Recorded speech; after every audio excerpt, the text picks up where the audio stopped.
Good morning. Welcome to Time in His Word. I'm going to do something a little different this morning. I'm going to read a passage and then I'm going to ask you a simple question. And then just dwell on that question today and see how you would answer it for yourself. Mark 8:34. And he summoned the crowd with his disciples and he said to them, "If anyone wishes to come after me, he must deny himself, take up his cross and follow me." You can also find in Matthew 16:24, it's a verse similar to 34 here, but it's just a little bit shorter, but it's pretty much the same passage. Continue on in 35, it says, "Whoever wishes to save his life will lose it, but whoever loses his life for my sake and the gospel's will save it. For what does it profit a man to gain the whole world and forfeit his soul?" That's a good question within itself in this passage. If you're seeking fame and glory, once you achieve that, what have you got? You're still empty on the inside. You're still searching for something to fill that void. And that's what this verse is getting at. It's once you've reached that, what are you going to do? 37, "For what will a man give in exchange for his soul?"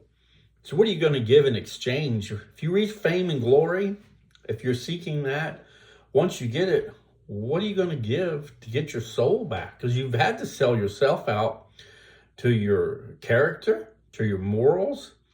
You've had to do things you really wouldn't want to do in order to gain fame and glory.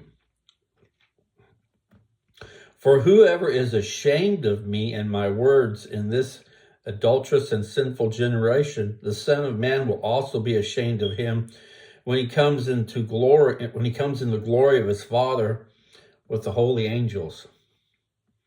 So my challenge for you today is read this passage when you get a chance, Mark 8:34 through 38. And then you can look over also on verse 34, you can look over at Matthew 16:24, and it's a little bit shorter version of this verse. But read through this verse and take a self-assessment of yourself and see where you're at in your walk in Christ.